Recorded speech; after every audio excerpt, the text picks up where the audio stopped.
तुम्हाला मी कपड्याचं शोरूम दाखवतो.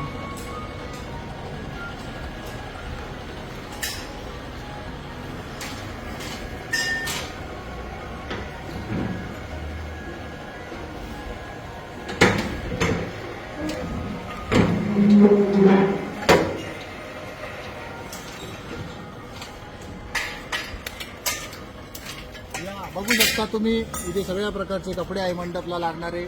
हा आहे रोटो, मेहंदी कलर, आकाशी कलर, हा ग्रे कलर, हा ब्लॅक कलर, हा मँगो गोल्ड, हा बेबी पिंक कलर, हा मरून कलर, हा रेड कलर, हा नेव्ही ब्ल्यू कलर, हा लिंबू पिवळा, हा पीच कलर. इकडं प्रिंटेडच्या व्हरायटी आहे, काही वर्कच्या व्हरायटी आहे. इथं वरती इकडनं लॅग्रा आहे, तिकडे क्रश आहे, हे गॅलेक्सी आहे, हे प्रिंटेड रोटो आहे. सगळं आपल्याकडे अल्प दरात उपलब्ध आहे.